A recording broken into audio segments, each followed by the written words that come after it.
Hello students, welcome to our YouTube channel chemical educators. तो हम लोग आपको आईआईटी एग्जाम के लिए पढ़ाते हैं और आपको आपके लिए प्रीवियस ईयर के क्वेश्चन भी सॉल्व करवाते हैं और एक क्विज कंपटीशन भी करते हैं जो कि 10 का दम, उसमें भी आप पार्टिसिपेट कर सकते हैं। तो अगर कोई नया है तो हमारे चैनल को सब्सक्राइब कीजिए, हमारे वीडियोज को जाके देखिए, अगर अच्छा लगा तो लाइक कीजिए और कमेंट सेक्शन में कमेंट कीजिए।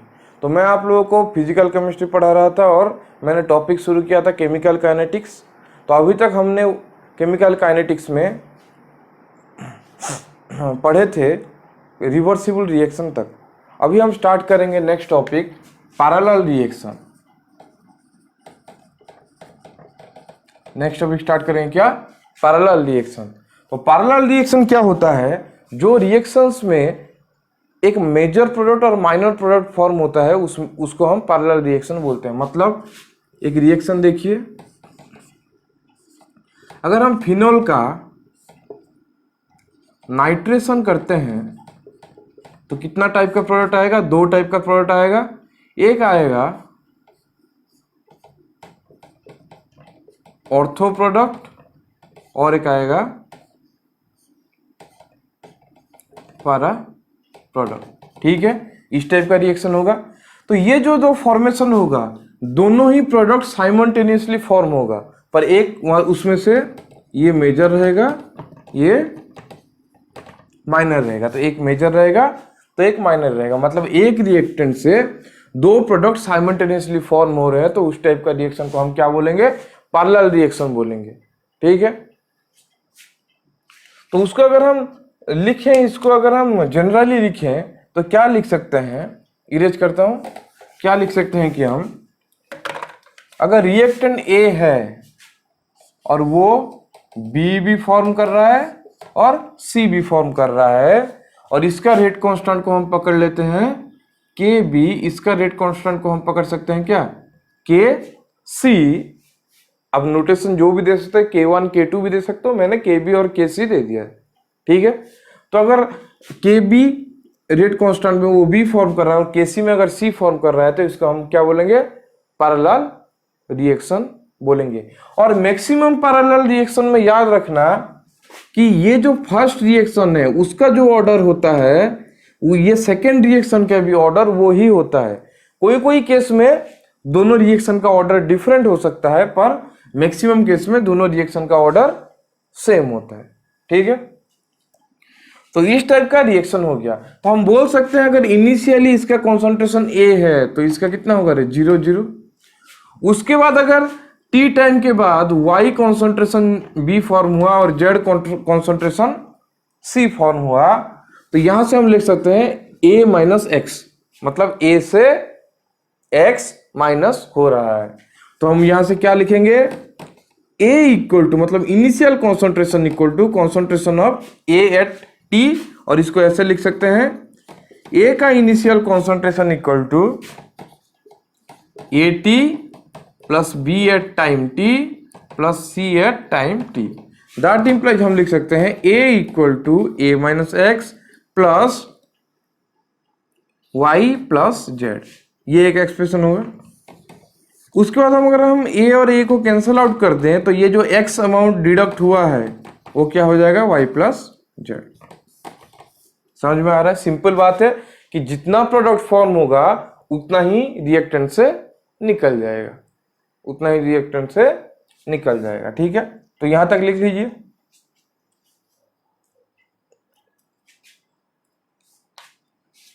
लिख लीजिए यहां तक।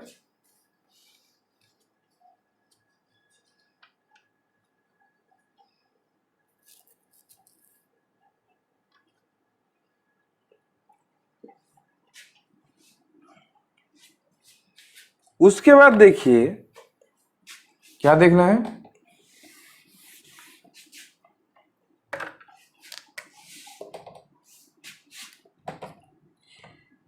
Rate of formation of A equal to क्या होगा?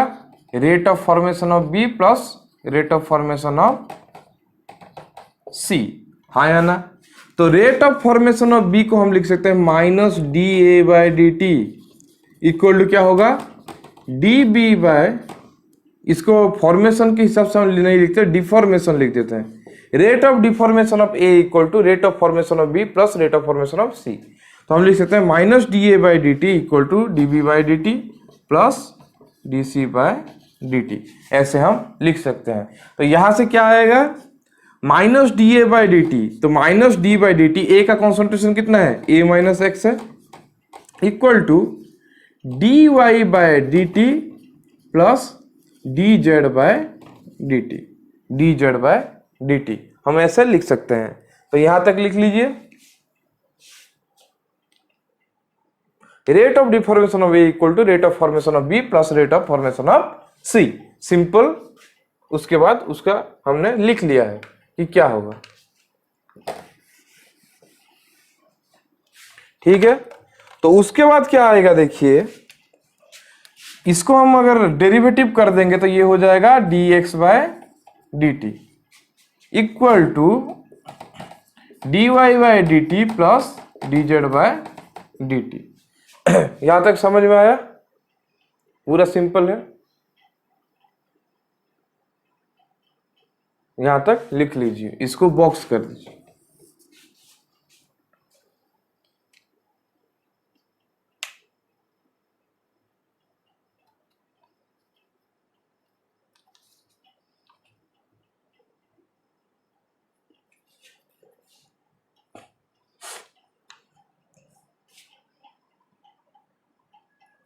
और इसको हम क्या लिख सकते हैं, और देखिए, और इसको हम क्या लिख सकते हैं, अच्छे से देखिए कि rate of formation of Y मतलब rate of formation of B जो है उसको हम K B into A minus X भी लिख सकते हैं। वैसे ही rate of formation of C को हम क्या लिख सकते हैं, के सी इंटू ए माइनस एक्स। हाँ या ना, समझ पा रहे हो, K B into A minus X, ये हो जाएगा K C into A minus X. तो D X by D T equal to that equal to हम लिख सकते हैं के बी प्लस के सी इंटू ए माइनस एक्स, क्या है, D X by D T. That implies X term को अगर एक जगह पे ले आएंगे इक्वल टू के बी प्लस के सी डी टी। समझ में आया, इतना तक लिख लीजिए, इतना तक।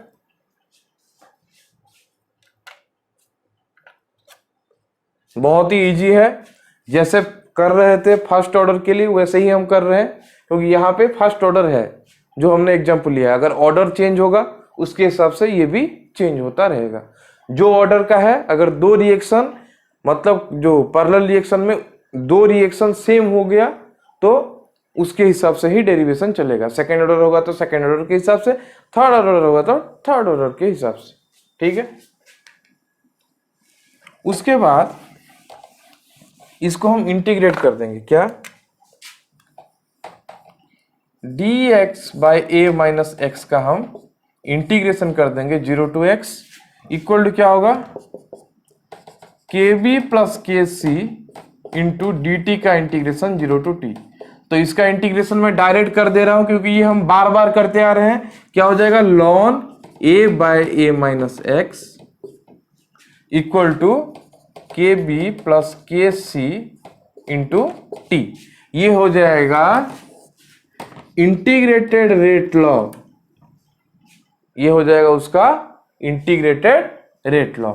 तो हम क्या लिख सकते हैं, ए को ए जीरो भी लिख सकते हैं मतलब इनिशियल कॉन्सेंट्रेशन, और ए माइनस एक्स को ए टी भी लिख सकते हैं, इक्वल टू हो जाएगा क्या, के बी प्लस के सी into T, K B plus के सी इंटू टी। ठीक है, यहां तक लिख लीजिए। तो इसको अगर हम लॉग में कन्वर्ट, यहां तक आप लिख लीजिए, इसको हम लॉन को लॉग में भी कन्वर्ट कर सकते हैं। ठीक है,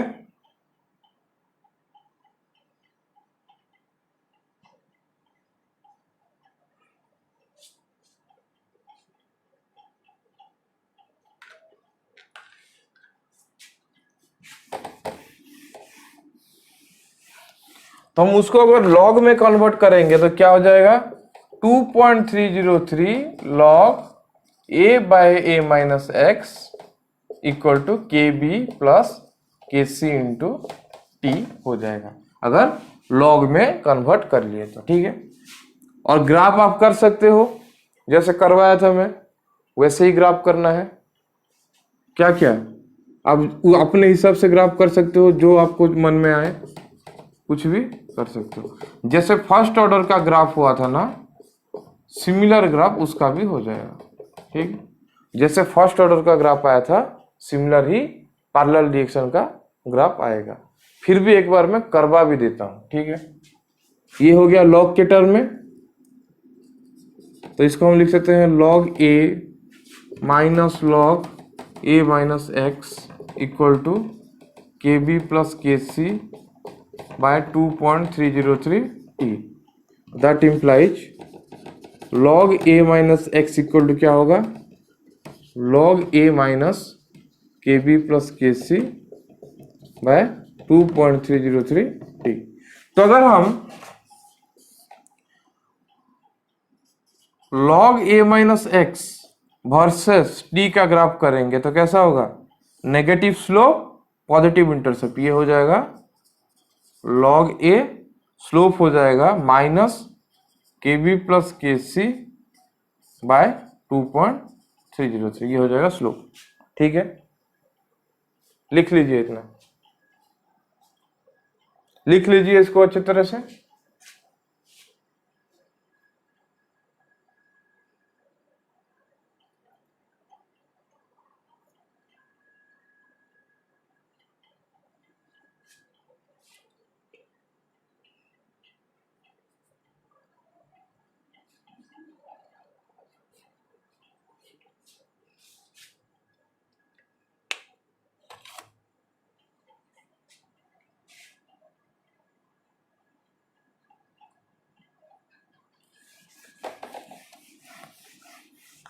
वैसे ही हम लिख सकते हैं उसको ln A minus X equal to क्या लिख सकते हैं, लॉन ए माइनस के बी प्लस के सी इंटू टी। तो अगर हम ln A minus X versus T का ग्राफ करेंगे तो सेम आएगा, स्लोप हो जाएगा के बी प्लस के सी, ये हो जाएगा स्लोप, और इंटरसेप्ट क्या हो जाएगा, लॉन ए हो जाएगा, इंटरसेप्ट हो जाएगा लॉन ए।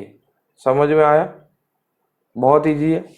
उसके बाद ये इक्वेशन था कि ln A by A minus X equal to के बी प्लस के सी इंटू टी था।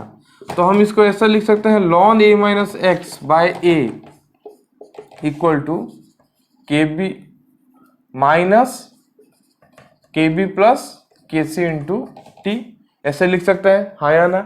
That implies A minus X by A equal to क्या हो जाएगा, ई टू द पावर माइनस के बी प्लस के सी into T, K B plus के सी into T. That implies A minus X equal to क्या होगा रे, ए into E to power minus के बी प्लस के सी टी। समझ में आया, कितना इजी है। तो इसको हम ये हो गया, इसको हम ऐसे भी लिख सकते हैं कि A T equal to A का concentration 0 E to power minus के बी प्लस के सी into T, K B plus के सी इंटू टी। ठीक है, लिख लीजिए। ये तो ग्राफ आपने कर लिया होगा। अभी और एक ग्राफ हम करते हैं कि अगर हम ए टी वर्सेस टी का ग्राफ किए तो जब टी 0 हो जाएगा तब ये क्या हो जाएगा, एक वैल्यू पकड़ लीजिए, ए 0 हो जाएगा, हाँ या ना। और जब टी इनफाइनाइट हो जाएगा ये 0 हो जाएगा, तो ऐसे होगा, एक्सपोनेंशियली डिक्रीज होगा, एक्सपोनेंशियली डिक्रीज होगा ग्राफ। तो कर लीजिए, ये हो जाएगा graph A T versus T का, ए टी वर्सेस टी का। ठीक है, लिख लीजिए।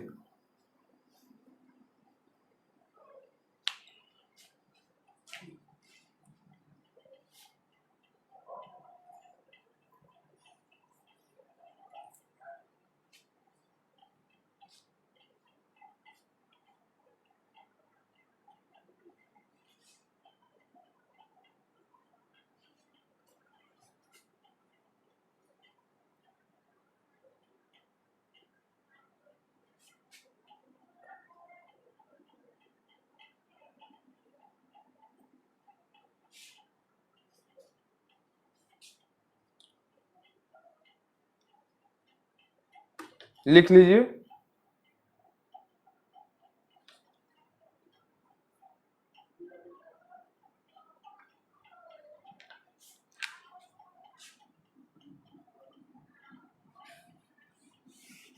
अभी देखिए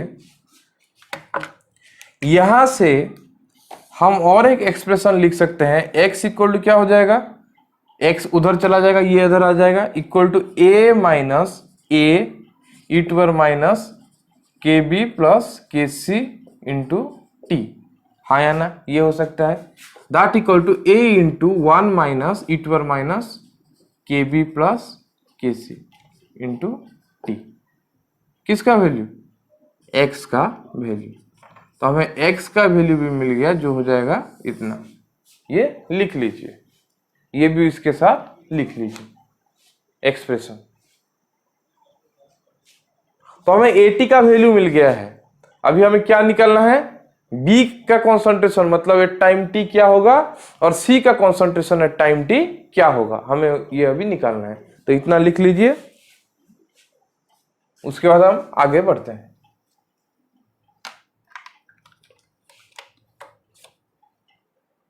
हो गया।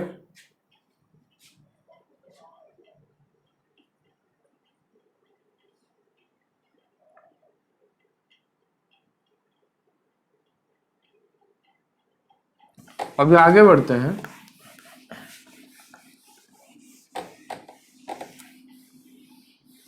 कि B का कॉन्सेंट्रेशन क्या होगा और C का कॉन्सेंट्रेशन क्या होगा। ठीक है, तो B का कॉन्सेंट्रेशन क्या होगा जानने के लिए हमें पता है कि dBT by dt equal to क्या होता था, KB इंटू ए का कॉन्सेंट्रेशन एट टाइम t होता था। हाँ या ना, ऐसे ही होता है ना। और dB by dt equal to KB into a, ऐसे भी लिख सकते हैं। दैट इम्प्लाइज हम क्या लिख सकते हैं, इसको dy बाई dt भी लिख सकते हैं। हाँ या ना, dy बाई dt भी लिख सकते हैं। और kb का वैल्यू क्या हो रहा था, kb रहेगा। at का वैल्यू क्या हो रहा था, याद करो, at का वैल्यू क्या हो रहा था, a0 e to power minus kb plus kc into T. तो हम इसको क्या लिख सकते हैं, kb, इसको स्मॉल a भी लिख सकते हैं क्योंकि a0 का वैल्यू क्या होता है, स्मॉल a होता है, t। ठीक है, और bt का वैल्यू क्या होता था, y होता था। और एक काम करो, अगर आपको कंफ्यूज भी होगा, इधर आप bt लिख के रख दो, नेक्स्ट स्टेप में लिख दो इसको dy बाई dt करके। ठीक है, अगर कंफ्यूजन हो रहा है तो। उसके बाद क्या करना है, हमें इधर dy रख देना है और t वाला टर्म को एक जगह पे लिख देना है, minus kb plus kc into T dt, ऐसा लिख देना है। उसका नेक्स्ट स्टेप में क्या करना है, उसका नेक्स्ट स्टेप में हमें पता है कि इसका इंटीग्रेशन कर देंगे। ठीक है, इंटीग्रेशन कर देंगे तो हमें y मिल जाएगा, मतलब b का कॉन्सेंट्रेशन हमें मिल जाएगा। ठीक है, यहां तक लिख लीजिए।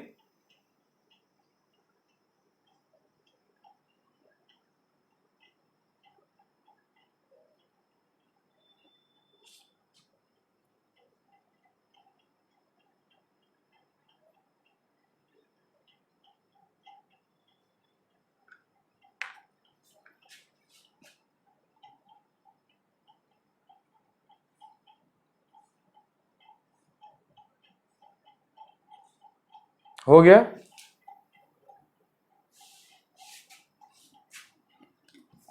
अभी क्या करेंगे, हम इसको इंटीग्रेट करेंगे। क्या करेंगे, इंटीग्रेट करेंगे। तो इंटीग्रेट कैसे करेंगे, देखिए,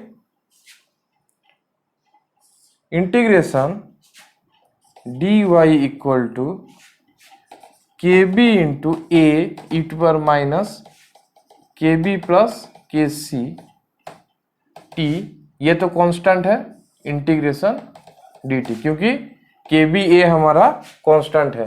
ये हो जाएगा कितना, 0 टू y, ये हो जाएगा टाइम कितना, 0 टू t, 0 टू t। तो इंटीग्रेशन कर दिया तो ये वाला पार्ट तो y हो जाएगा, और इसको डायरेक्ट लिख देंगे y का 0 टू t। इसको क्या लिखेंगे, kb a तो रह जाएगा।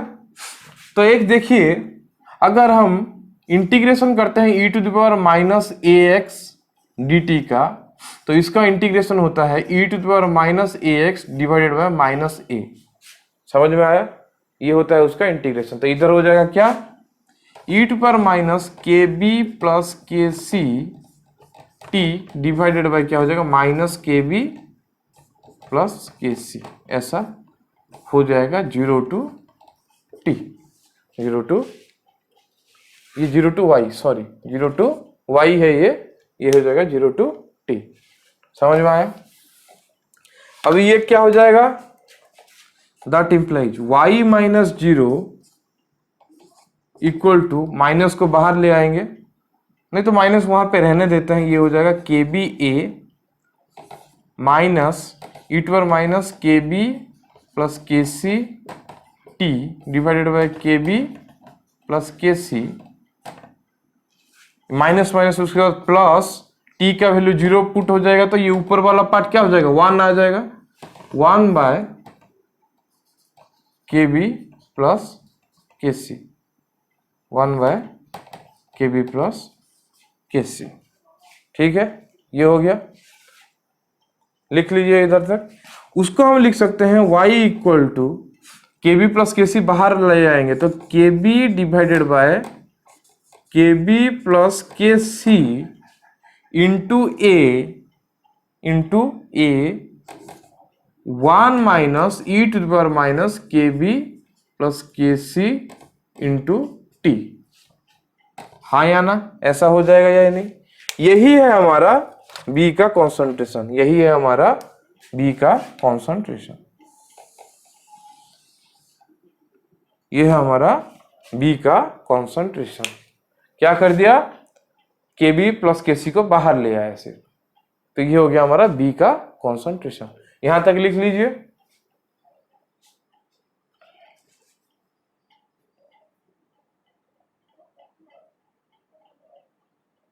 ये वाला फॉर्मूला यूज किया है, अच्छी तरह से याद रखें।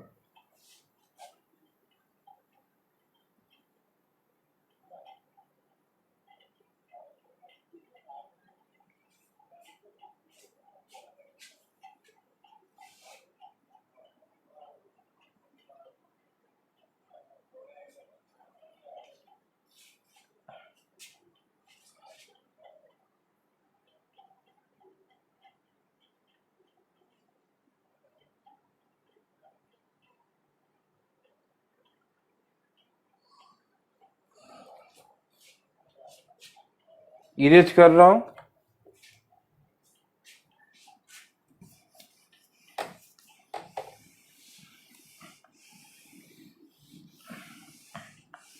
तो ये मिल गया हमें क्या, उसका फॉर्मूला। तो हम लोग y को क्या लिख सकते हैं, हम लोग y को बी टी भी लिख सकते हैं इक्वल टू के बी बाय के बी प्लस के सी। ए को क्या लिख सकते हैं, A 0 into 1 minus E to power minus के बी प्लस के सी इंटू टी।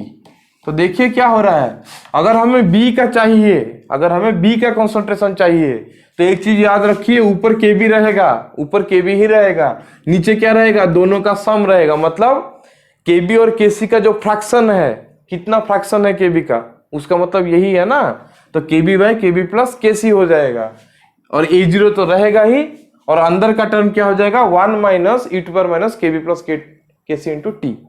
अभी देखिए सी का मैं करूंगा, पर पहले लिख देता हूं सी के लिए। वैसे कैसे क्या होगा, के सी बाय के बी प्लस के सी, के बी प्लस के C A 0 1 minus E to power minus के बी प्लस के सी into T, K B plus के सी इंटू टी होगा। समझ में आया कितना इजी है? ये वाला भी मैं अभी कर दे रहा हूं, ठीक है, इसको नहीं छोड़ रहा हूं, इसको भी सॉल्व कर दे रहा हूं कि इतना आएगा, देख लेना कैसे आएगा। देखिए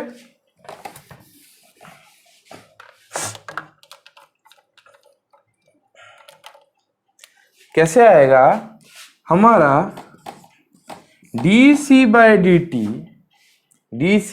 टी इक्वल टू क्या हो रहा था, रेट है equal to K C into ए का कॉन्सेंट्रेशन हो रहा था, हाँ या ना? तो इसको हम क्या लिख सकते हैं, के सी into a zero e to power minus k c plus और के बी प्लस के सी टी, इसको हम ये लिख सकते हैं। तो इसको अगर हम लिख देंगे, सी को जेड कर देंगे, तो D Z by D T equal to क्या हो रहा है, D Z by D T equal to K C into small ए, क्योंकि ए जीरो जो है स्मॉल ए वो है, माइनस के बी प्लस के सी इंटू टी हो रहा है, के बी प्लस के सी इंटू टी हो रहा है। समझ में आया? ऊपर का इरेज किया। तो उसके बाद हम क्या करेंगे, इनको इस साइड ले जाएंगे, इंटीग्रेशन एक स्टेप डायरेक्ट कर दे रहा हूं, डी जेड का इंटीग्रेशन 0 टू जेड, इधर क्या हो जाएगा के सी ए और ई टू माइनस के बी प्लस के सी इंटू टी का इंटीग्रेशन क्या हो जाएगा 0 टू टी, डी टी का इंटीग्रेशन 0 टू टी। तो इसको अगर लिखेंगे तो क्या हो जा रहा था, Z minus zero equal to K C A, इसका इंटीग्रेशन ई टू माइनस के बी प्लस के C divided by minus into T K B plus के सी, ये हो रहा था 0 टू टी हो रहा था, हाँ या ना? इतना तक तो समझ में आ गया सबको, पिछले बार जैसे किया था अभी वैसा ही किया। इसको ब्रैकेट दे दो, ब्रैकेट नहीं दिया था। इक्वल टू क्या हो जाएगा, के सी डिवाइडेड बाय के बी प्लस के सी ए इंटू क्या हो जाएगा, ये टी क्या जगह टी डाल दिया, एक में 0 डाल दिया, तो ये हो जाएगा 1 माइनस ई टू माइनस के बी प्लस के सी टी, हाँ या ना? तो हम क्या लिख सकते हैं, जेड इक्वल टू ये, दैट इंप्लाइज सी का concentration at time T equal to K C by के बी प्लस के सी, ए का concentration initial concentration into 1 minus E to minus के बी प्लस के सी इंटू टी। जैसे किया था पहला का वैसे ही हमने किया दूसरे का। समझ में आया? तो मैंने आपको तो शॉर्टकट फॉर्मूला बता दिया था कि आपको जिसका कॉन्सेंट्रेशन निकालना है उसका, जिस प्रोडक्ट का, उसका रेट कांस्टेंट रहेगा, डिवाइड हो जाएगा, ये टोटल डिवाइड हो जाएगा, ए जीरो हो जाएगा 1 minus E to power minus के बी प्लस के सी इंटू टी हो जाएगा, के बी प्लस के सी इंटू टी हो जाएगा। और एक चीज याद रखना, अगर कहाँ पे क्वेश्चन में के इफेक्टिव के ई ऐसे लिखा है तो उसका मीनिंग होता है के बी प्लस के सी। इस केस में उसका मीनिंग होता है क्या, रेट कांस्टेंट का सम, के इफेक्टिव का मीनिंग होता है। ठीक है, तो नोट डाउन कर लीजिए।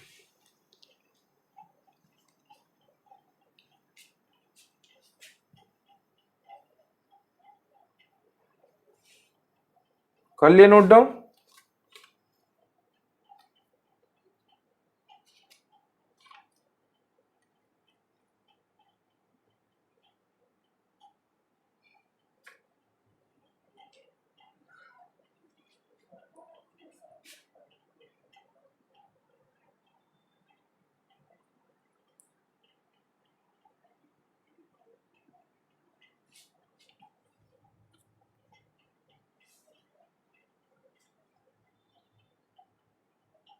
लिखिए।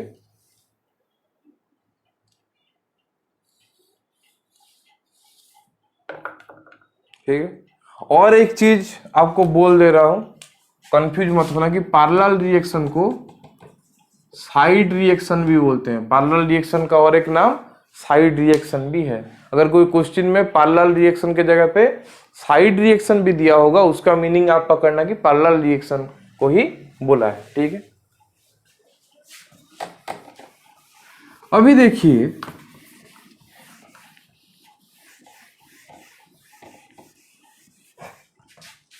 अगर और कोई एक रिएक्शन दिया है, जैसे कि ये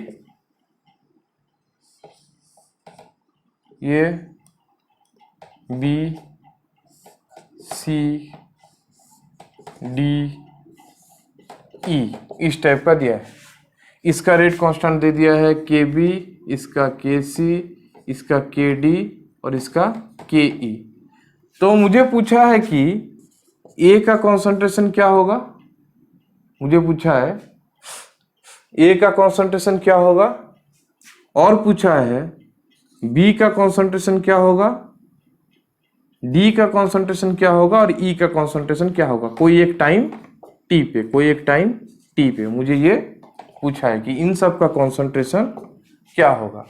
तो मैं कैसे निकालूंगा, देखिए फॉर्मूला, एक फॉर्मूला को ही थोड़ा सा याद रखना है, बाकी डायरेक्ट निकाल देना है। कैसे, देखिए मुझे क्या पता है कि ए का कॉन्सेंट्रेशन क्या होता है, पहले तो A0 आ जाएगा, हाँ या ना। उसके बाद याद रखना e⁻, जितना भी रेट कांस्टेंट है सबको मिला देना, मतलब KB plus KC plus KD plus KE कर देना, ऐसे कर देना, इंटू T कर देना। तो मतलब हम अगर सिंपली कहें तो ये हो जाएगा A0 into e⁻, K effective into T। समझ में आया? सिंपली हमें K इफेक्टिव लिख देना है इंटू T, इस टाइप का फॉर्म ही आएगा, जो कि फर्स्ट ऑर्डर फॉर्म है। सिर्फ रेट कांस्टेंट क्या होगा, जो भी रेट कांस्टेंट इफेक्टिव होगा ना, ये इन सबका सम होगा, सबको आप मिला दोगे। समझ में आया? तो लिख लीजिए AT का क्या आएगा,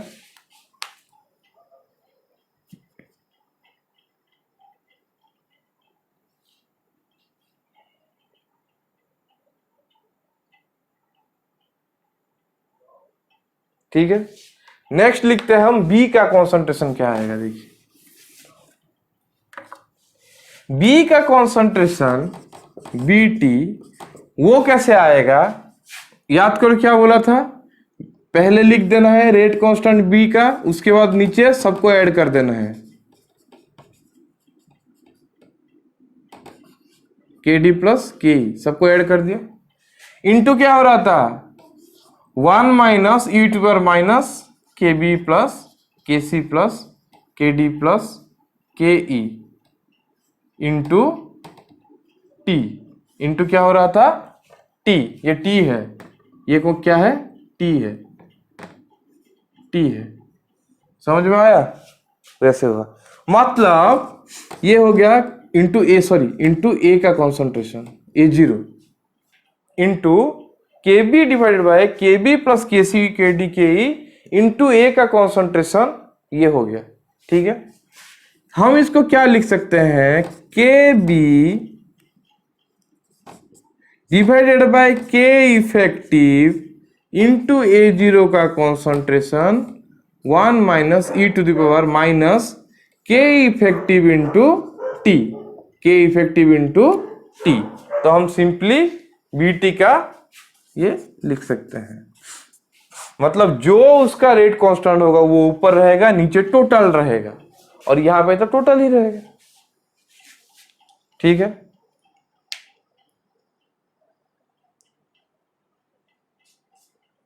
समझ में आया? अभी देखिए अगर हमें C का चाहिए, अगर हमें C का चाहिए तो क्या हो जाएगा, इधर KC हो जाएगा और ये KC हो जाएगा, ठीक है। लिख लीजिए C का चाहिए तो ऊपर KC आ जाए, बाकी सब सेम रह रहा है, बाकी सब चेंज नहीं हो रहा है, समझे?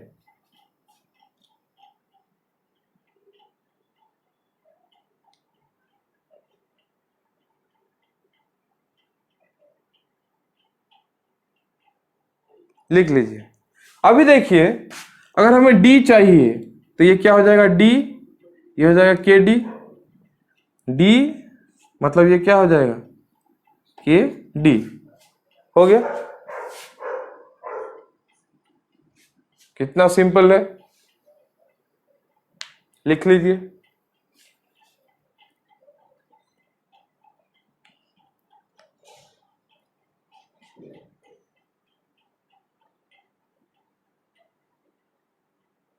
अभी E का कॉन्सेंट्रेशन अगर मांगा है,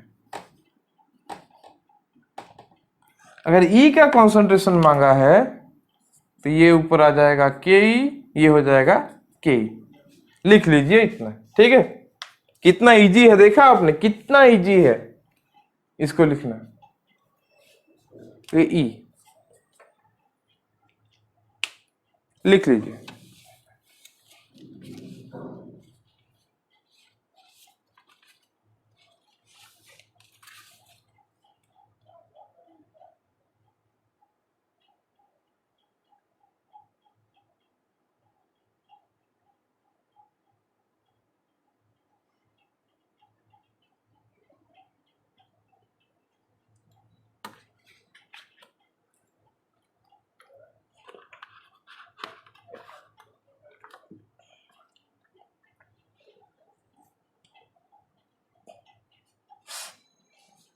हो गया?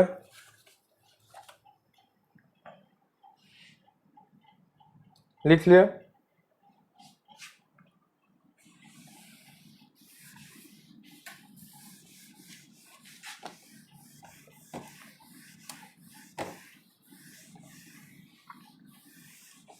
अभी देखिए, अगर रिएक्शन है इस टाइप का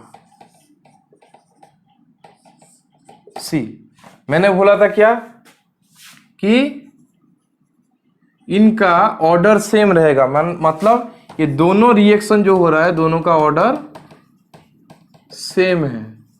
अगर ऑर्डर सेम है और ऑर्डर इक्वल टू, मैं अगर n बोल रहा हूं, अगर ऑर्डर सेम है और ऑर्डर इक्वल टू n, पहला जो हमने रिएक्शन किया था, जो आपको डेरिवेशन करवाया हूं, वो n इक्वल टू 1 के लिए है, मतलब फर्स्ट ऑर्डर के लिए है। और आपका फर्स्ट ऑर्डर से ही ज्यादा क्वेश्चन आता है, ठीक है, बाकी ऑर्डर नहीं आता, फर्स्ट ऑर्डर से ही आता है, इसीलिए मैंने सिर्फ फर्स्ट का करवाया। अभी एक सेकेंड ऑर्डर का डिफरेंट टाइप का मैं करवाऊंगा ये पढ़ाने के बाद, वो भी आप देख लेना, नोट कर लेना, ठीक है। तो ऑर्डर क्या है, सेम है। देन क्या है, कॉन्सेंट्रेशन ऑफ बी, लिखिए कॉन्सेंट्रेशन ऑफ बी, और इसको क्या लिख सकते हैं, अमाउंट भी लिख सकते हैं, b at any time divided by amount और concentration of c at any time, मतलब b T by C t, एक टाइम टी ले लिया है। आप इसको डायरेक्ट बी बाय सी भी लिख सकते हैं, मैंने B T by C T लिखा है एक टाइम टी दिखाने के लिए।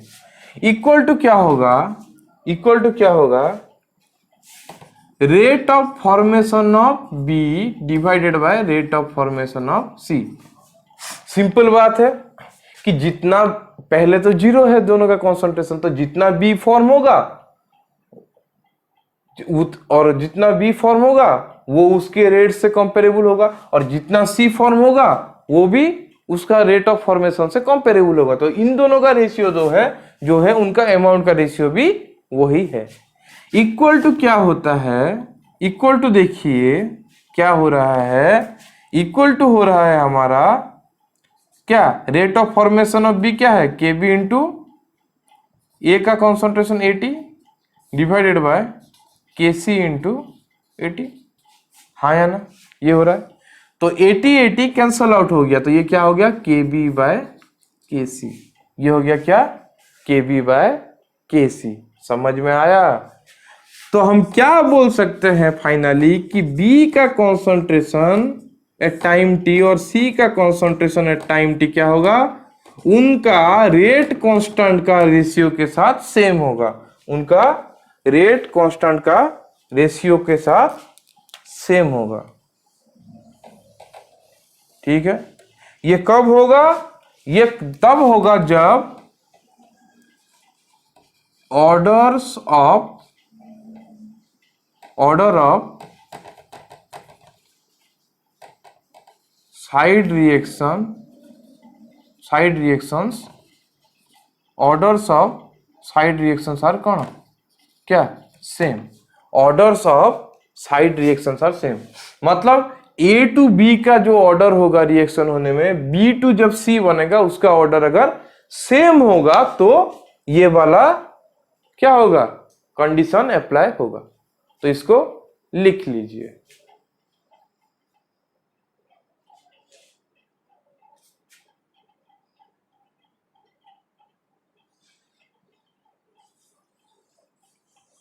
इसको नोट डाउन कर लीजिए। और इसका क्वेश्चन आता है, इसका क्वेश्चन जाम में भी आता है, बाकी एग्जाम्स में भी आता है, और इसका क्वेश्चन एक बार TIFR में भी आया था।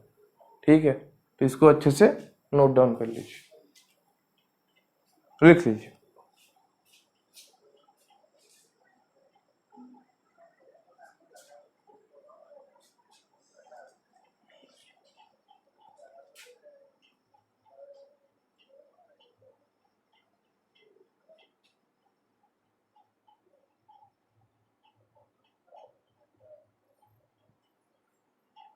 ठीक है,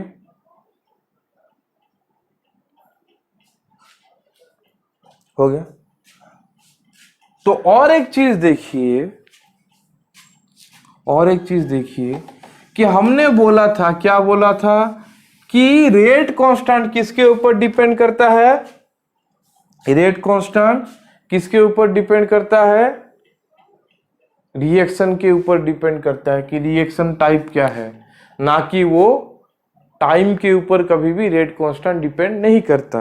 इसीलिए ये जो एक्सप्रेशन है ना वो इंडिपेंडेंट ऑफ टाइम है, इंडिपेंडेंट ऑफ टाइम है, इंडिपेंडेंट ऑफ क्या है, टाइम है। समझ में आया, लिख लीजिए। ये एक्सप्रेशन इंडिपेंडेंट ऑफ टाइम मतलब बी और सी का कॉन्सेंट्रेशन का रेशियो इंडिपेंडेंट ऑफ टाइम है, क्योंकि केबी बाय केसी रेट कांस्टेंट का रेशियो है, ये वाला पार्ट इंडिपेंडेंट ऑफ टाइम है, इसलिए बी और सी का कॉन्सेंट्रेशन का रेशियो भी इंडिपेंडेंट ऑफ टाइम है। समझ में आया, लिख लीजिए। ठीक है, अभी चलते हैं सेकंड केस को। तो सेकंड केस में क्या दिया है, सेकंड केस में दिया है कि ऑर्डर अभी सेम नहीं है, ऑर्डर अभी सेम नहीं है। लेट दिया है ऑर्डर इस रिएक्शन के लिए n है, इस रिएक्शन के लिए ऑर्डर n है, और ये साइड रिएक्शन के लिए ऑर्डर क्या है, m है, ऑर्डर m है। तो अभी क्या होगा देखिए, तो अभी क्या होगा, B का कॉन्सेंट्रेशन है time t divided by C का concentration of time p equal to क्या हो जाएगा रे, rate of formation of B divided by rate of formation of क्या, C। इसको हम क्या लिखेंगे, KB इंटू AT का कॉन्सेंट्रेशन का क्या हो जाएगा N, क्या हो जाएगा N divided by KB into AT का कॉन्सेंट्रेशन का क्या होगा ये M, that sorry KC into, तो दैट इंप्लाइज क्या हो जाएगा B डिवाइडेड बाय C का ratio equal to KB by KC into A का concentration at time T N माइनस M हो जाएगा, N माइनस M हो जाएगा। समझ में आया है नहीं, आ गया होगा समझ में।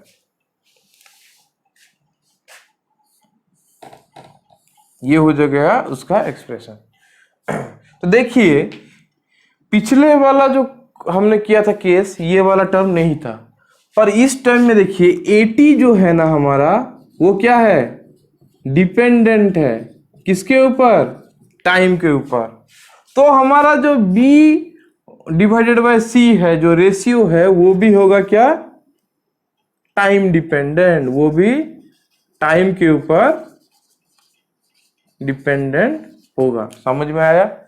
तो जब क्या होता था, दो रिएक्शन का ऑर्डर सेम होता है तब इंडिपेंडेंट ऑफ टाइम होता है, जब दोनों का ऑर्डर डिफरेंट हो जाता है ये टाइम के ऊपर डिपेंड करने लगता है। ठीक है, लिख लीजिए ये।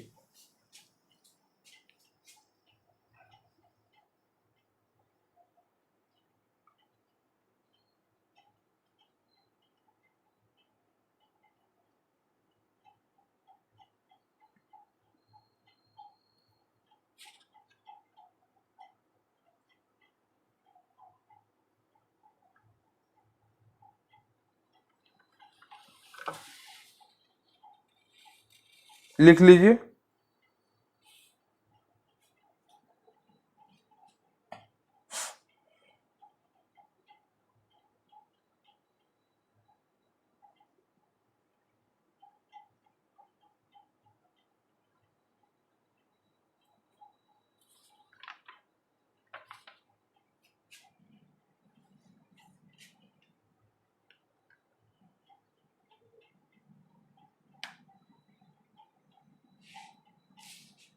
हो गया।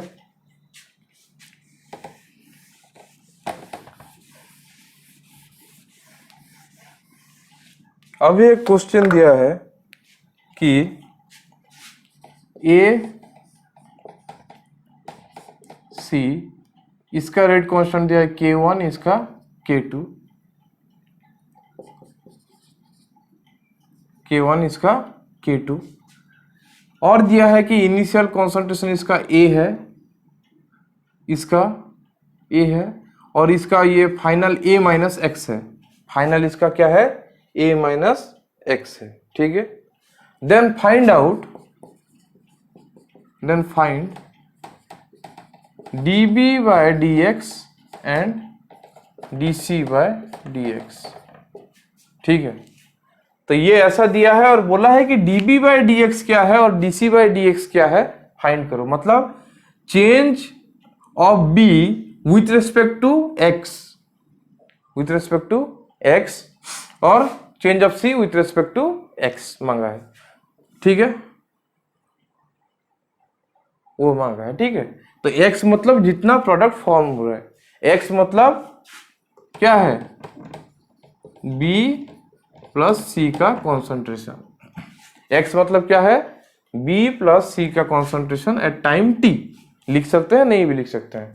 तो x का x ये है। तो x के रेस्पेक्ट में B का क्या है डेरिवेटिव, और C के रेस्पेक्ट में और x के रेस्पेक्ट में C का क्या है डेरिवेटिव, वो पूछा है। तो कैसे फाइंड करेंगे देखते हैं। तो हमें यहां से क्या पता है? हमें यहां से ये पता है कि हमारा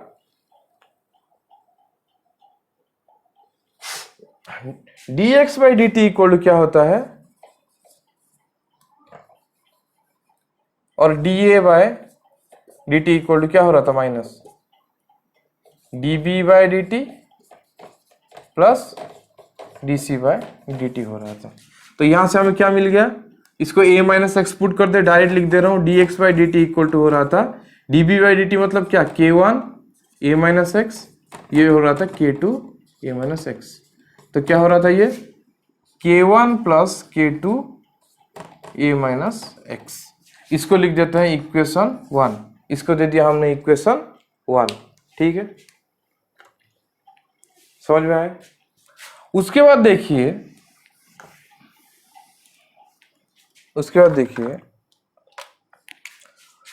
हमारा dP by dt क्या होगा? dP by dt मतलब क्या है? रेट ऑफ फॉर्मेशन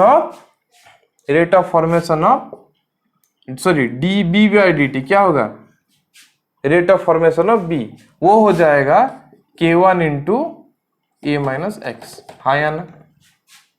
तो अभी हमें अगर dB by इसको दे देंगे इक्वेशन 2, वैसे ही dC by dt क्या हो जाएगा? K2 into a minus x. इसको इक्वेशन 3 दे देंगे। तो अगर हम इक्वेशन 2 को इक्वेशन 1 से डिवाइड कर देंगे तो क्या हो जाएगा? dB by dt divide by dx by dt। तो ये क्या हो जाएगा? dB by dx। वैसे ही अगर इक्वेशन 3 को इक्वेशन 1 से डिवाइड कर देंगे तो ये हो जाएगा dC by dx। ठीक है, तो अभी लिख देते हैं उसे।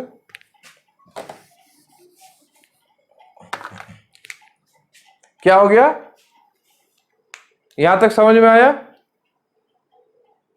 लिख लीजिए।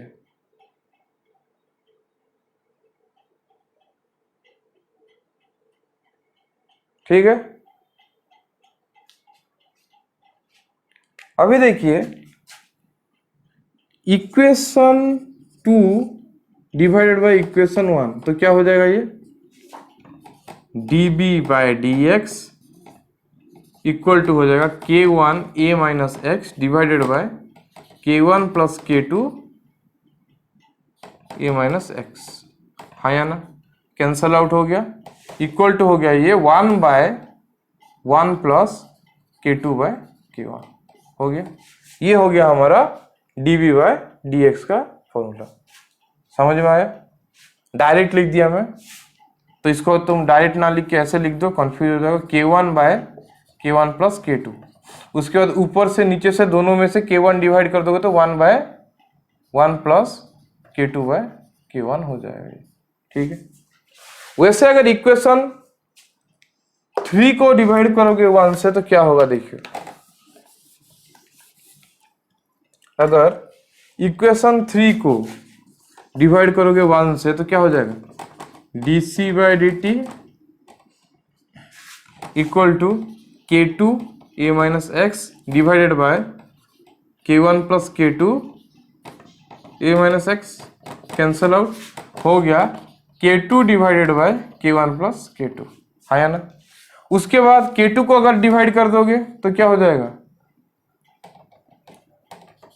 ये हो जाएगा 1/k1 bye k2 plus 1, 1/k1 bye k2 plus 1। ठीक है, यहां तक लिख लीजिए।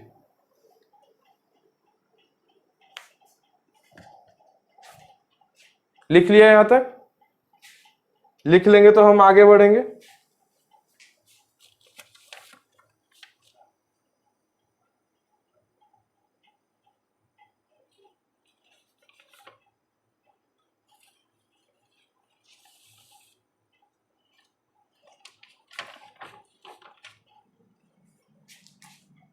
ठीक है, अभी देखिए अगर एक सेकेंड ऑर्डर का रिएक्शन दिया है तो क्या करेंगे, दो रिएक्टेंट वाला।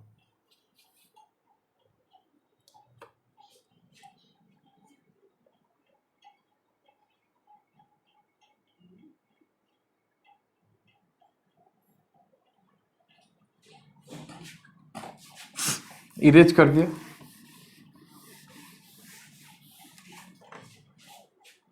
ठीक है,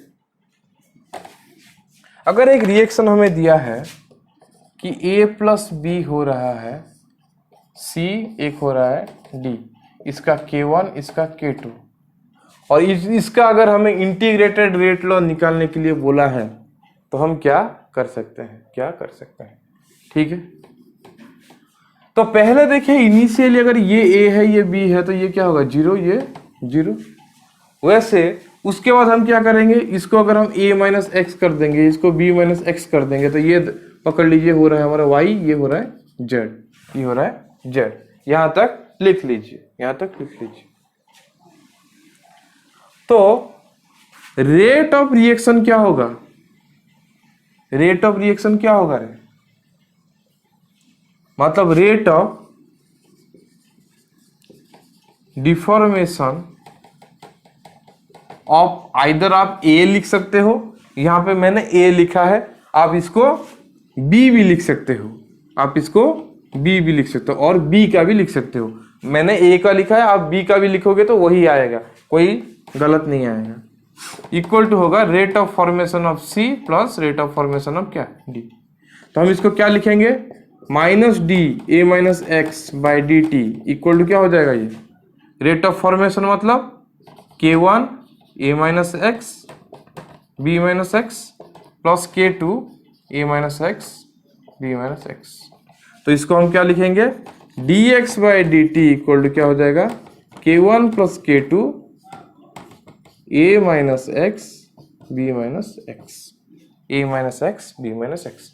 तो यहां तक लिख लीजिए, पहले यहां तक लिख लीजिए। हाँ,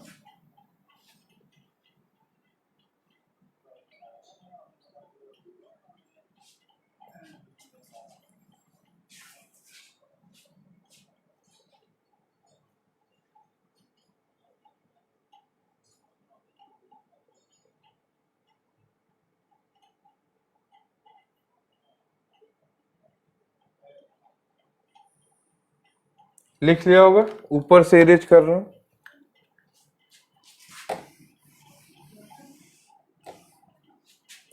तो इसको अगर हम इंटीग्रेशन करेंगे तो क्या करेंगे, dx कर देंगे a minus X into B minus X का इंटीग्रेशन ऐसे करते थे ना, जब सेकेंड ऑर्डर रिएक्शन में रिएक्टेंट्स डिफरेंट होता था तब इक्वल टू हम करते थे क्या, K1 प्लस K2 रख दिया इसको dt 0 to t, ऐसे हम करते थे। तो इसको अगर हम सॉल्व करेंगे, पहले हमने किया था इसलिए डायरेक्ट कर रहा हूं, ये हो जाएगा 1 बाई ए माइनस बी, क्या था, ln b into A minus X divided by a into B minus X. लिख लीजिए इतना, ln b into A minus X divided by a into B minus X equal to होगा K1 plus K2 t, equal to होगा K1 plus K2 t। ठीक है, अभी इसको आगे अगर करेंगे, अभी इसको अगर हम आगे बढ़ाएंगे तो इसको ऐसे हम लिख सकते हैं K1 plus K2 equal to क्या लिख सकते हैं, 1 by A minus B T ln B A minus X divided by A B minus X, A into B minus X. ये हुआ हमारा इंटीग्रेटेड रेट लॉ। ये हुआ क्या हमारा, इसको भी बोल सकते हैं, नहीं तो इसको भी बोल सकते हैं, क्या बोल सकते हैं, इंटीग्रेटेड रेट लॉ। ठीक है, इंटीग्रेटेड रेट लॉ। तो अगर पूछेगा कि एक सेकेंड ऑर्डर डिफरेंट रिएक्टेंट का रिएक्शन दे दिया होगा and what will be its integrated rate law, A B C D 4 option दिया होगा, तो ऐसा वाला कर देना, सिंपल होता है, सबसे इजी प्रोसेस है। क्या बोलूं, सबसे इजी है कि a प्लस बी तो 2 होगा, तो दोनों का रेट कांस्टेंट तो 2 अलग अलग है, a प्लस बी 2 है, हाँ या ना, तो second order different type reactant का ही आएगा लॉन वाला फॉर्मूला, तो ये वाला तो फिक्स है। उसके बाद सेकेंड ऑर्डर में क्या हो रहा था, ये k इंटू टी हो रहा था, यहाँ पे k मतलब क्या है, k इफेक्टिव, मतलब जितना प्रोडक्ट आएगा, जितना प्रोडक्ट आ रहा है उन सबका रेट कांस्टेंट का सम, उन सबका रेट कांस्टेंट का सम है। यहाँ पे K1 प्लस K2 है, अगर 3 होगा तो K1 plus K2 plus K3, अगर प्रोडक्ट फॉर्म हुआ है, 3 प्रोडक्ट फॉर्म हुआ है तो 4 फॉर्म हुआ होगा तो K1 plus K2 plus K3 plus K4। Simple है, रट्टा मारने का भी जरूरत नहीं है, सेकेंड ऑर्डर का याद है तो यहाँ पे यूज हो जाएगा वो। ठीक है, लिख लीजिए इसको। उसके बाद हम कुछ क्वेश्चन सॉल्व करेंगे, लिख लीजिए।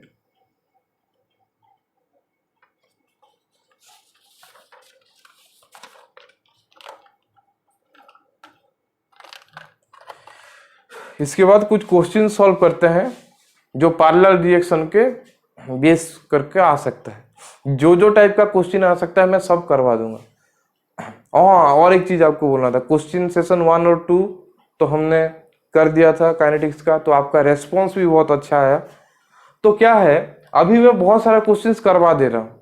ठीक है, जैसे आरएनएस में बहुत सारा क्वेश्चंस करवा दिया, पैरेलल में अभी जितना पॉसिबल है सब करवा दूंगा क्वेश्चंस। तो क्या है, इसीलिए मैं क्वेश्चन सेशन 3 इतना जल्दी नहीं लाया हूँ। तो और एक टॉपिक ऐसे खत्म हो जाएगा, नेक्स्ट जो पढ़ेंगे वो खत्म हो जाएगा जब, तो आरएनएस का कुछ जो बच गया है प्रॉब्लम, वो पैरेलल का अगर कोई नया प्रॉब्लम आएगा तो वो, और नेक्स्ट जो टॉपिक है उसका मिला के मैं क्वेश्चन सेशन 3 बना दूंगा। ठीक है, मतलब आपका ऑपोजिंग का भी है कि एक्स्ट्रा कोई क्वेश्चन आएगा तो उसको मिला के मैं क्वेश्चन सेशन 3 बना दूंगा, क्योंकि मैं क्लास में आपको मैक्सिमम क्वेश्चन करवा दे रहा हूँ, इसलिए क्वेश्चन भी खत्म हो जा रहा है ना, टाइप ऑफ क्वेश्चन। तो मैं वो क्वेश्चन सेशन 3 आपका एक टॉपिक को खत्म करने के बाद हम स्टार्ट करेंगे। ठीक है,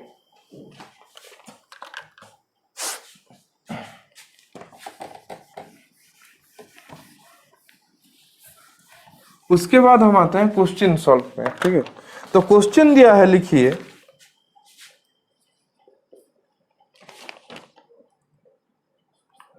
for reaction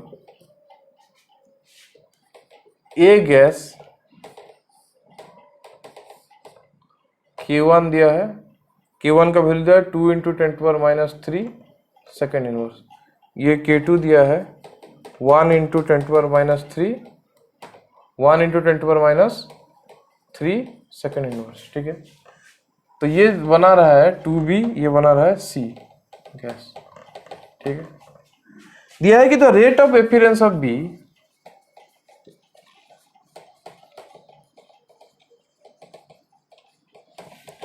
appearance of B taking 2 molar concentration of A at any time t is equal to,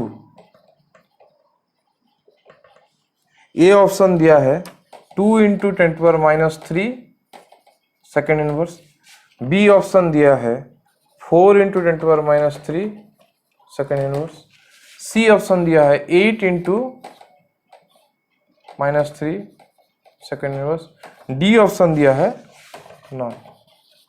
ठीक है, तो क्वेश्चन में क्या दिया है कि एक पैरेलल रिएक्शन दे दिया है और rate of appearance of B आपको क्या है वो देखने के लिए बोला है। ठीक है, तो टेकिंग 2 मोलर कॉन्सेंट्रेशन क्या दिया है, एटी, मतलब एटी का वैल्यू दे दिया है 2 मोलर और रेट कांस्टेंट का वैल्यू दे दिया है और बोला है कि rate of appearance of B calculate कर।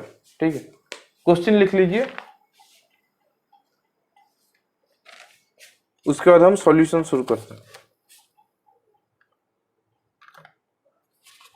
मार्क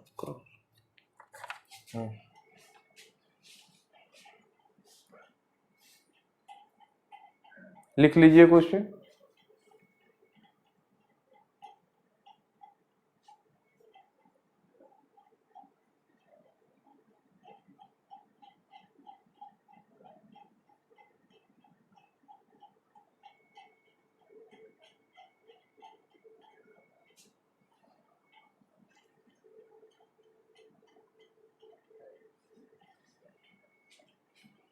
ठीक है,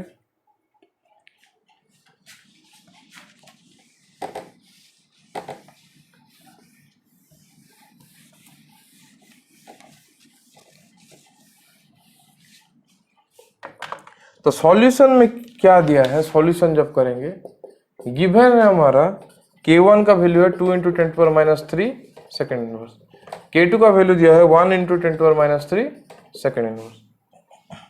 ठीक है, और दिया है ए कॉन्सेंट्रेशन, एटी दिया है कितना 2 मोलर, एटी दिया है क्या 2 मोलर, और हम इसको ए का कॉन्सेंट्रेशन भी बोल सकते हैं, टाइम टी दिया है क्या 2 मोलर, और पूछा है कि rate of appearance of B क्या होगा।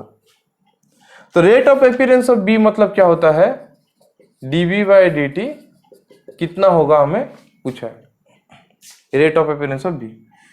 तो हमें पता है, क्या पता है कि रेट ऑफ रिएक्शन क्या होता है, मतलब rate of reaction deformation of A equal to होता था हाफ dB/dt, मतलब रेट विथ रिस्पेक्ट टू क्या प्रोडक्ट बी प्लस dC/dt। हाँ या ना, ऐसा होता था ना, हाँ या ना। ठीक है, तो ये जो हाफ है dB/dt ये हमारा क्या है, rate of reaction, rate of reaction किसके लिए, रिएक्शन 1 के लिए, मतलब A to B फॉर्म होने के लिए रेट ऑफ रिएक्शन क्या है, ये है। तो उसको हम क्या लिख सकते हैं, K1 इंटू क्या A-x, मतलब A-x को क्या बोलते हैं, AT भी बोलते हैं। A-x जो है ए कॉन्सेंट्रेशन वही है ना, ए कितना ये बचा है, ये हो गया, समझ में आया। दैट इंप्लाइज हम यहां से लिख सकते हैं dB/dt इक्वल टू क्या होगा 2 इंटू K1 इंटू ए, 2 इंटू K1 इंटू ए। यहां तक लिख लीजिए, यहां तक लिख लीजिए, उसके बाद हम सॉल्व करते हैं आगे। तो यहां पे क्या करेंगे हम, ये हमें चाहिए, यहां पे K1 का वैल्यू पुट कर देंगे, ए के जगह पे ए का वैल्यू पुट कर देंगे, तो हमारा आंसर आ जाएगा, हमारा आंसर आ जाएगा। तो क्या होगा ये 2 इंटू K1 का वैल्यू क्या है 2 इंटू 10⁻³ और ए का वैल्यू क्या है इंटू 2, हाँ या ना, इक्वल टू क्या होगा 8 इंटू 10⁻³ यूनिट क्या हो जाएगा मोलर सेकेंड इनवर्स, क्योंकि इसका यूनिट है सेकेंड इनवर्स, इसका यूनिट है क्या मोलरिटी, तो मोलर सेकेंड इनवर्स। जो हमारा कौन सा ऑप्शन है देखिए, ये हमारा सी ऑप्शन है, लिख लीजिए।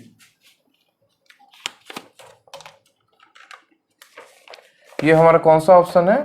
सी ऑप्शन। ठीक है, नोट डाउन कर लीजिए। कितना इजी है देखिए सॉल्यूशन।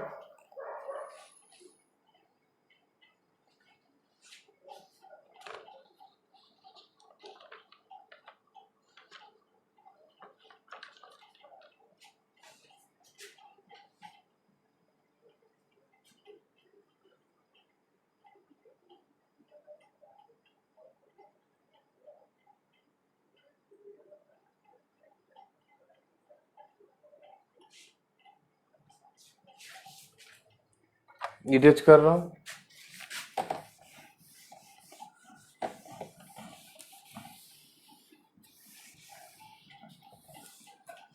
उसके बाद हम नेक्स्ट क्वेश्चन को आते हैं। नेक्स्ट क्वेश्चन है for reaction x k1y k2z ऐसे दिया है। k1 equal to 1 into 10⁻⁴ second inverse, 1 into 10⁻⁴ second inverse दिया है। If the reaction starts from, the reaction starts from x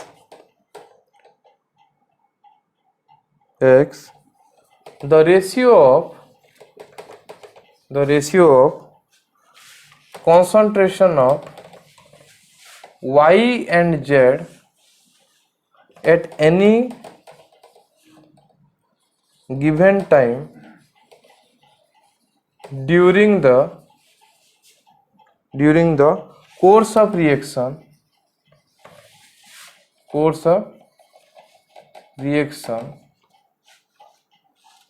is found to be 1/4, 1/4। ठीक है, then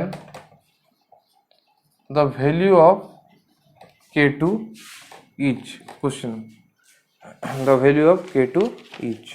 ठीक है, ए ऑप्शन में दिया है 1 into 10⁻⁴ second inverse, B option में दिया है 2.5 into 10⁻⁴ second inverse, C option में दिया है 4 into 10⁻⁴ second inverse, D option में दिया है 4 इंटू 10⁻⁴ प्लस -4 सेकेंड इनवर्स। ठीक है, ये चार दिया है 1 into 10⁻⁴, 2.5 into 10⁻⁴, 4 into 10⁻⁻ plus 4, D option दिया है 4 इंटू 10⁻⁴। लिख लीजिए क्वेश्चन नोट डाउन कर लीजिए, उसके बाद सॉल्यूशन करते हैं।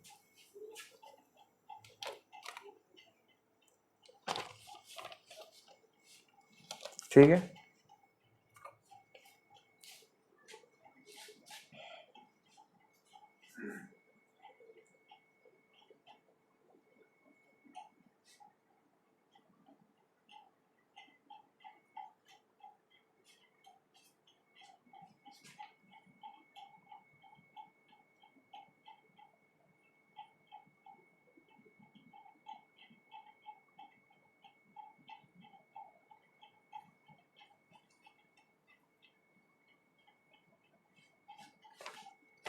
लिख लीजिए।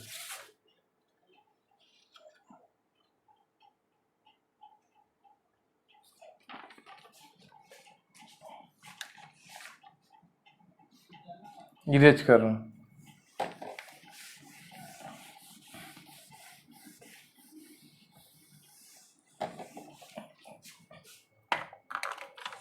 तो क्वेश्चन में क्या दिया है?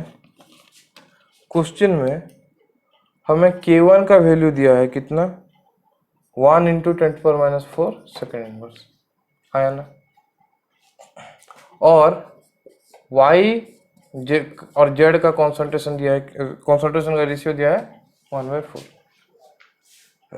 तो हमें क्या पता है y डिवाइडेड बाय z का कॉन्सेंट्रेशन इक्वल टू क्या होता है? k1/k2। That implies k2 equal to क्या हो जाएगा रे? K1, इधर K2 आ जाएगा, इधर ये आ जाएगा, इंटू 1 बाय और Z बाय वाई, ठीक है। तो ये अगर ऐसा है तो Z बाय वाई क्या होगा यहाँ से सॉल्यूशन, Z बाय वाई हो जाएगा 4, Z बाय वाई हो जाएगा 4। That implies K2 equal to क्या होगा, K1 का वैल्यू है 1 इंटू 10 पावर माइनस 4, इसका वैल्यू कितना है 4, इक्वल हो जाएगा 4 into 10 power minus 4, 4 into 10 power minus 4, unit है इसका क्या सेकेंड इनवर्स। और ये हमारा कौन सा ऑप्शन है, ये हमारा डी ऑप्शन, ये हमारा डी ऑप्शन। नोट डाउन कर लीजिए, बहुत इजी क्वेश्चन है, बोला था ना ऐसा क्वेश्चन आता है।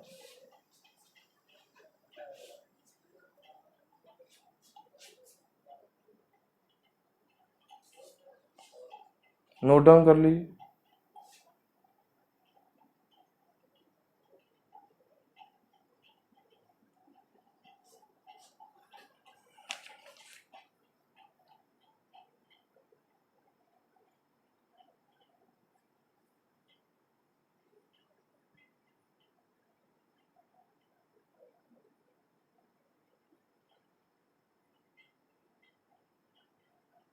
ठीक है,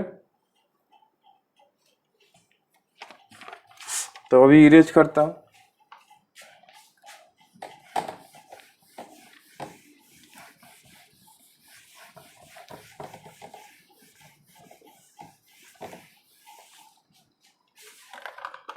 नेक्स्ट क्वेश्चन है,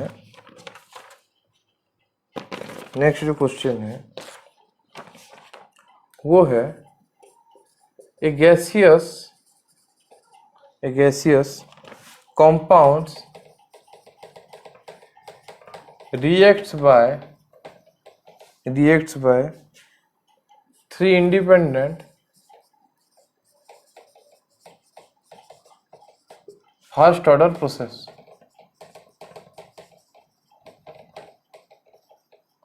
ये लिखा है सीधा फिगर मतलब एक फिगर दिया है उसको देखना है, सीधा फिगर, ठीक है। With rate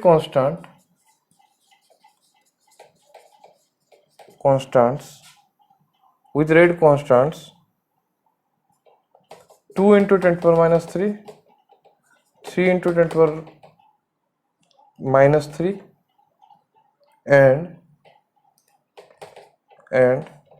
1.93 into 10 power minus 3 second inverse, 1.93 into 10 power minus 3 second inverse for products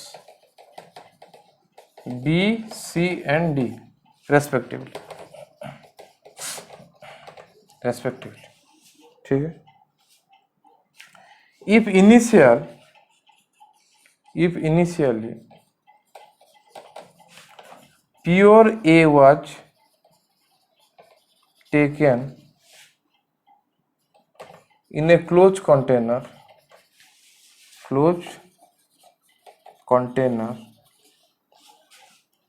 with pressure equal to 8 atm, then partial pressure of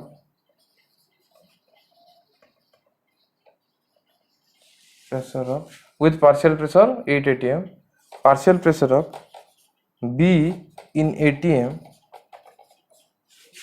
after 100 second from the start of the experiment is। इतना लिख लीजिए, ये आधा question है, question का statement लिख लीजिए, उसके बाद उसका फिगर क्या दिया है मैं करवा दूंगा और उसका ऑप्शन क्या दिया है वो लिखवा दूंगा, पहले इतना लिख लीजिए। A gaseous compound reacts by 3 independent first order process जो कि फिगर में दिया होगा with rate constants 2 into 10 power minus 3, 3 into 10 power minus 3 and 1.93 into 10 power minus 3 second inverse for product B, C and D respectively। If initially pure A was taken in a closed container with partial pressure 8 atm or pressure 8 atm, the partial pressure of B after 100 second from the start of the experiment each. ठीक है, लिख लीजिए पहले।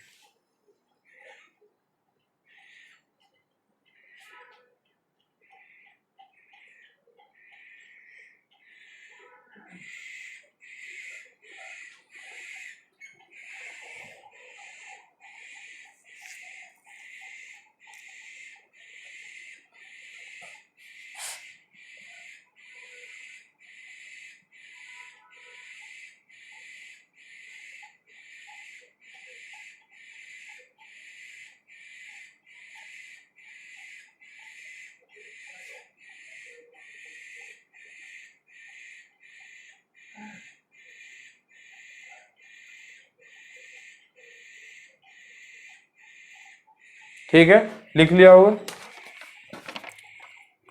अभी उसका figure कर देते हैं।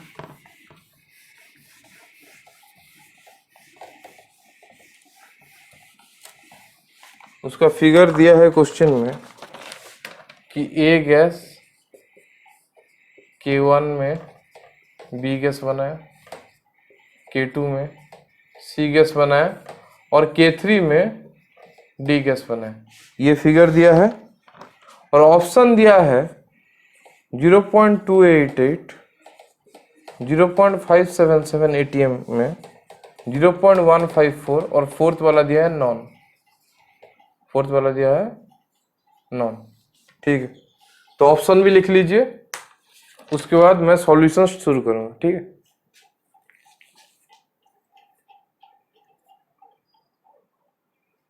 लिख लीजिए।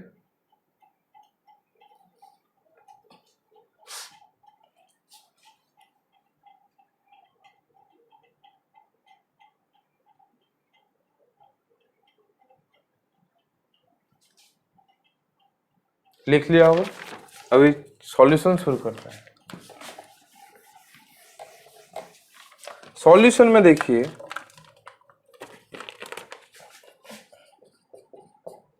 गिवन क्या क्या है देखिए।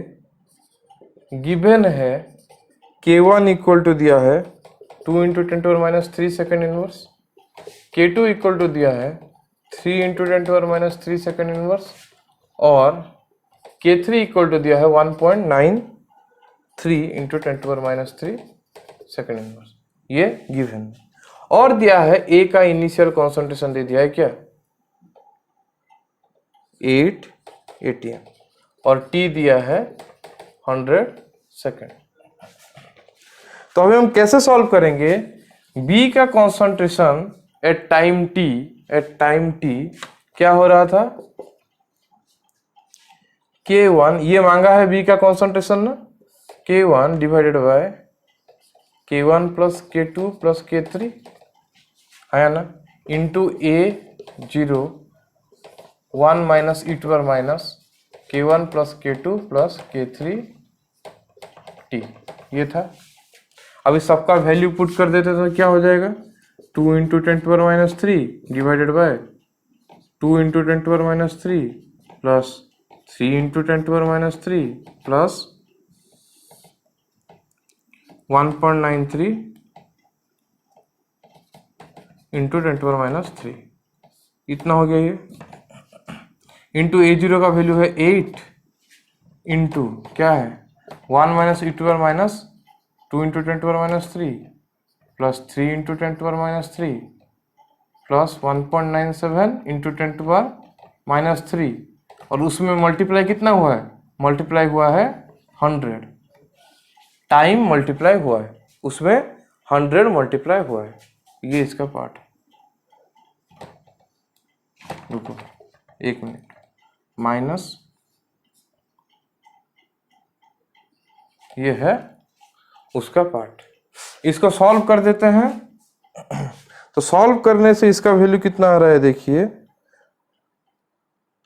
सॉल्व करने के लिए इसका मल्टीप्लिकेशन आ जाता है हमारा 2.3088, इसका वैल्यू आ जाएगा कितना 2.3088।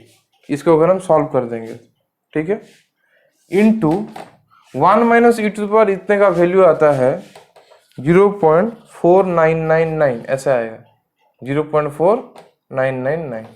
तो इन दोनों को मल्टीप्लाई कर दिया तो वैल्यू आएगा 1.154 1.154 ATM, जो कि हमारा कौन सा ऑप्शन है, जो कि हमारा सी ऑप्शन है। ठीक है, तो मैक्सिमम एग्जाम में आपको साइंटिफिक कैलकुलेटर यूज करना अलाउ होगा, तो आप इजीली कर सकते हो। ठीक है, तो यहां से 10⁻³ को हर जगह से डिवाइड करवा दिया, और क्या किया, इसका वैल्यू इतना हो गया, 1 - e⁻ इतना का वैल्यू ये हो गया, दोनों को मल्टीप्लाई कर दिया तो हमारा आंसर आ गया 1.154। लिख लीजिए इसे।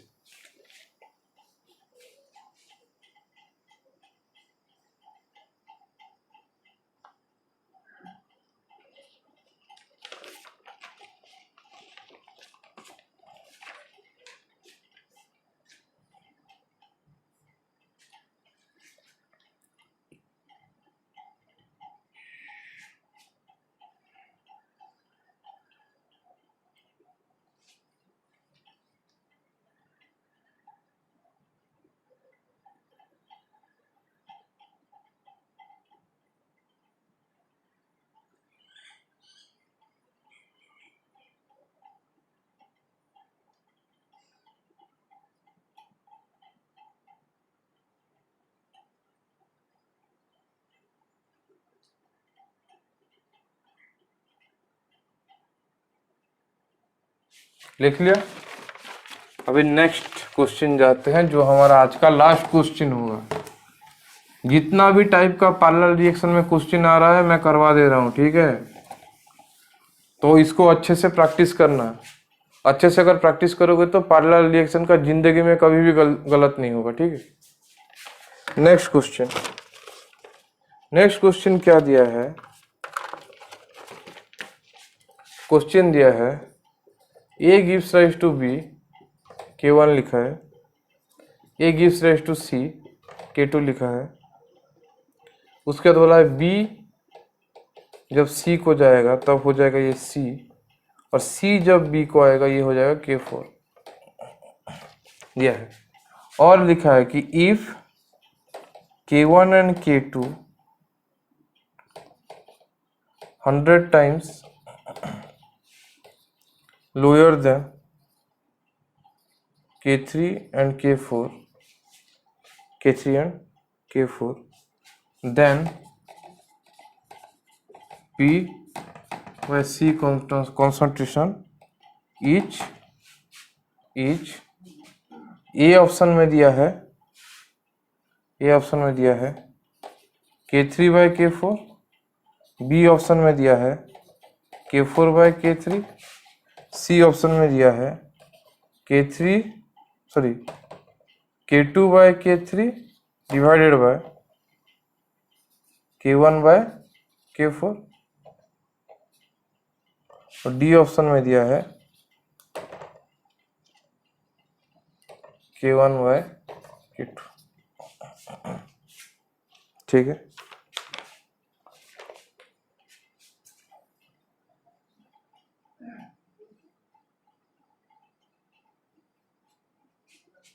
क्वेश्चन लिख लीजिए।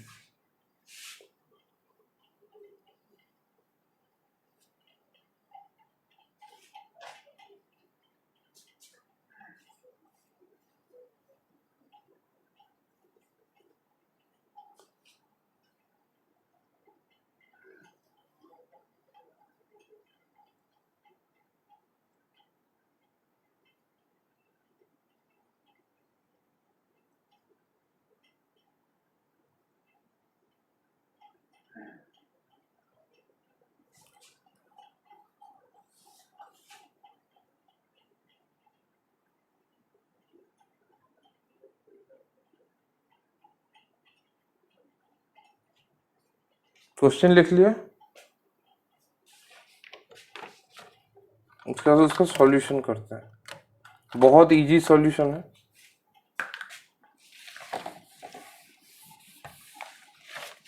तो गिवन है अगर ऐसा, इसका मतलब हम इसको ऐसे लिख सकते हैं कि एक पैरेलल रिएक्शन हो रहा है B, एक C को जा रहा है, इसको हम K1 K2 लिखेंगे, और B और C के अंदर भी रिएक्शन हो रहा है। तो जब B से C आ रहा है वो हो रहा है K3, जब C से B जा रहा है वो हो रहा है K4।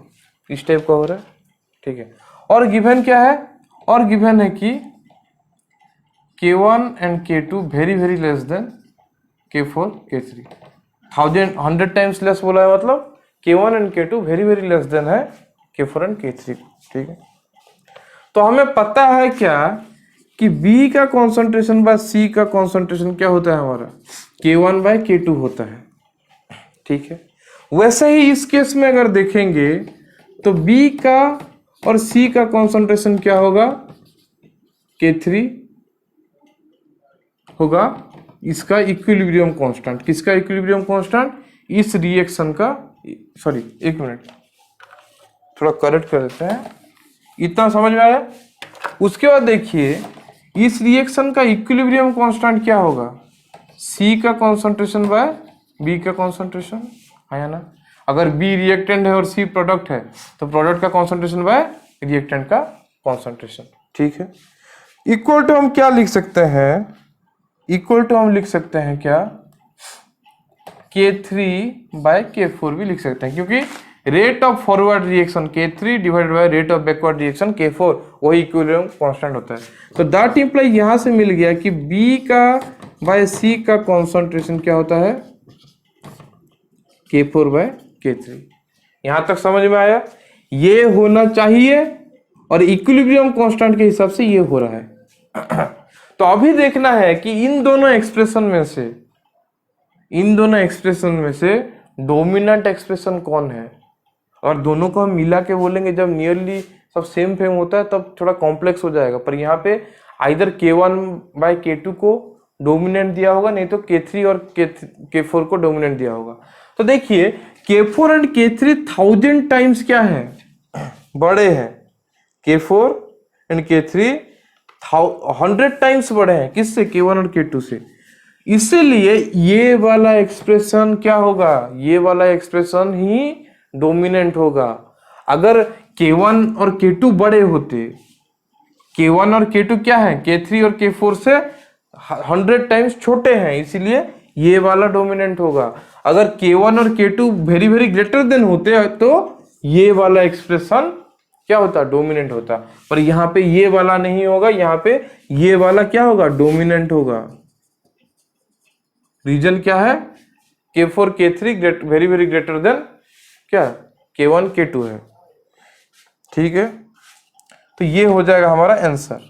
ये कौन सा ऑप्शन है देख लीजिए, ये है हमारा K4 by K3, B option, ये बी ऑप्शन।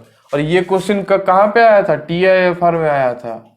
TIFR में 2014 में क्या आया था, TIFR में ये क्वेश्चन आया था। ठीक है, 2014 में। तो याद कैसे पता चला, अगर जो वाला बड़ा है वो वाला डोमिनेंट होगा। अगर K4 K3 very very greater है तो ये वाला सही होगा, अगर K1 K2 very very greater है तो ये वाला सही होगा। सिंपल बात है, इधर K3 K4 ग्रेटर है इसलिए ये वाला सही हो रहा है, लिख लीजिए इसे।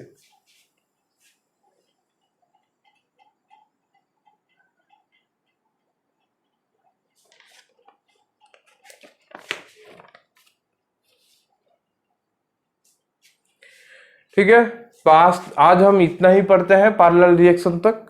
और नेक्स्ट क्लास में हम क्या स्टार्ट करेंगे, नेक्स्ट क्लास में हम स्टार्ट करेंगे कॉन्जिक्यूटिव रिएक्शन, और जिसको सीक्वेंशियल रिएक्शन भी बोलते हैं। ठीक है, वो हम स्टार्ट करेंगे। तो अभी बोल देता हूँ कि सीक्वेंशियल रिएक्शन कैसे दिखता है, आपको एक स्निक पीक देख के मैं छोड़ दूंगा। तो उतने में छोड़ रहा हूँ, आप ये वाला लिख लीजिए। लिख लिए होगे, ये वाला बहुत कम तो लिखा है। तो नेक्स्ट हम क्या पढ़ेंगे नेक्स्ट क्लास में,